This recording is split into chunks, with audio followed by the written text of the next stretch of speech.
Roy Kelton Orbison was born on April 23, 1936, in Vernon, Texas, into a working-class family enduring the Great Depression. From a young age, music became both a refuge and a passion. He received his first guitar at 6 and was performing on local radio by 8, encouraged by his parents to cultivate his talent. Early influences ranged from country legend Hank Williams to pop crooner Bing Crosby and the gospel-tinged blues of Southern churches.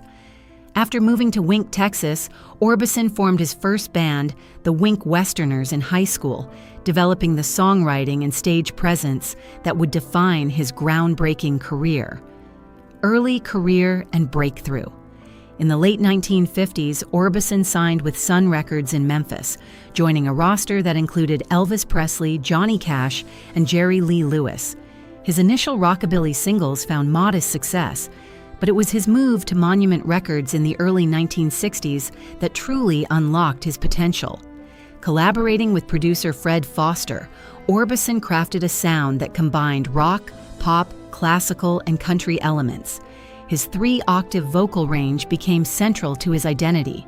The release of Only the Lonely in 1960 marked a turning point, introducing emotionally intense ballads that set him apart from the carefree rock and roll of his contemporaries.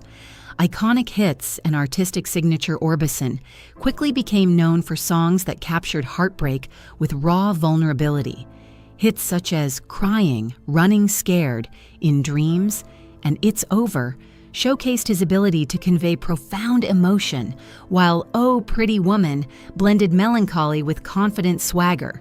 Beyond his vocals, Orbison's lyrics struck a chord with listeners worldwide, reflecting lost love, solitude, and human longing. His iconic image, dressed in black with dark sunglasses, enhanced his mystique, earning him nicknames like the Caruso of Rock and the Big O. These elements cemented him as both a musical innovator and a deeply affecting storyteller. Personal tragedy and resilience. While Orbison's career flourished, his personal life was marked by immense tragedy.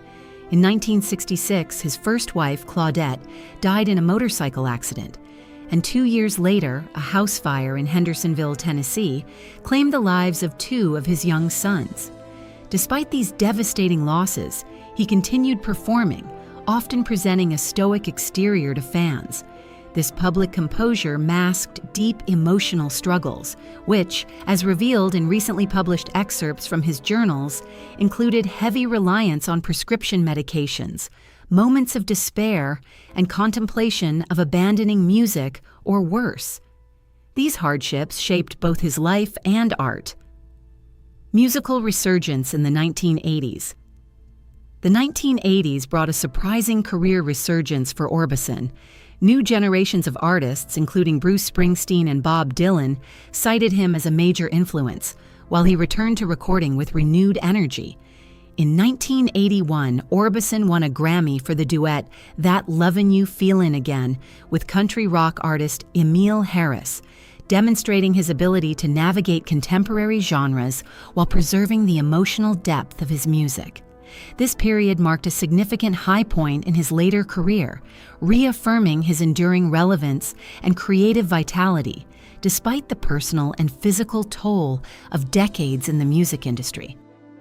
The Traveling Wilburys phenomenon. In 1988, Orbison became a founding member of the supergroup The Traveling Wilburys, joining forces with Tom Petty, Bob Dylan, George Harrison, and Jeff Lynne. Under the pseudonym Lefty Wilbury, he contributed to the group's harmonious sound and songwriting, most notably on tracks like Handle with Care. The band formed almost by accident during a collaborative recording session, yet their debut album achieved critical and commercial success. This collaboration introduced Orbison to a younger audience and highlighted his versatility. His voice and artistry remained central to the group's identity, showcasing the same emotive power that had defined his solo career. Recognition and legacy. Orbison's contributions to music were formally recognized through inductions into both the Rock and Roll Hall of Fame and the Songwriters Hall of Fame. Bruce Springsteen famously described Orbison's voice as the voice of heartbreak, a fitting tribute to his unmatched ability to express human emotion through song. These honors cemented his place in music history, acknowledging his profound influence on rock and pop.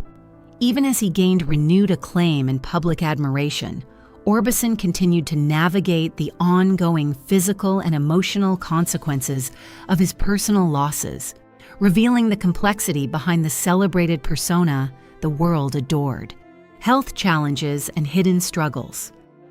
Beneath the public image of a triumphant comeback, Orbison contended with chronic pain, migraines, and the lingering effects of lifelong stress and grief. His extraordinary vocal range, while a source of artistic genius, contributed to these physical challenges. Private journals show he wrestled with exhaustion, heart problems, and deep emotional distress, often relying on medications to cope. Despite appearances, the singer's later years were marked by quiet suffering. His re-emergence in the late 1980s, including his involvement with the Traveling Wilburys and the release of Mystery Girl, did not erase the personal toll of decades of tragedy and emotional strain. Tragic end and final years.